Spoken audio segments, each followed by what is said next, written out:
kanto man o sa bakuran, may bote at papel na nakakalat dyan. Huwag mo nang itapon kung saan-saan, pwede pang maging pakinabang yan. Lumang bakal at dyaryo sa bahay, plastik at karton huwag pabayaan. Imbes na basura na nakatambak, dalhin mo na at kumita ka agad. Sa Marites Junk Shop may halaga, bawat kalakal may saysay pa.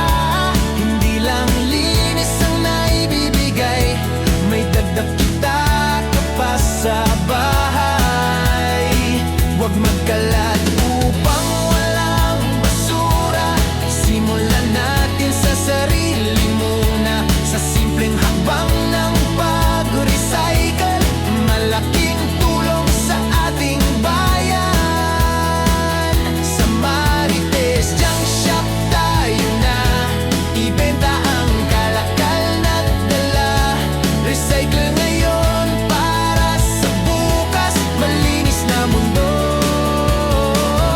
ang pangarap. Huwag magkalat, itapon sa tama, mas mabuti kung ibenta pa. Sa Marites Junk Shop sigurado may kita ka na, malinis pa ang mundo.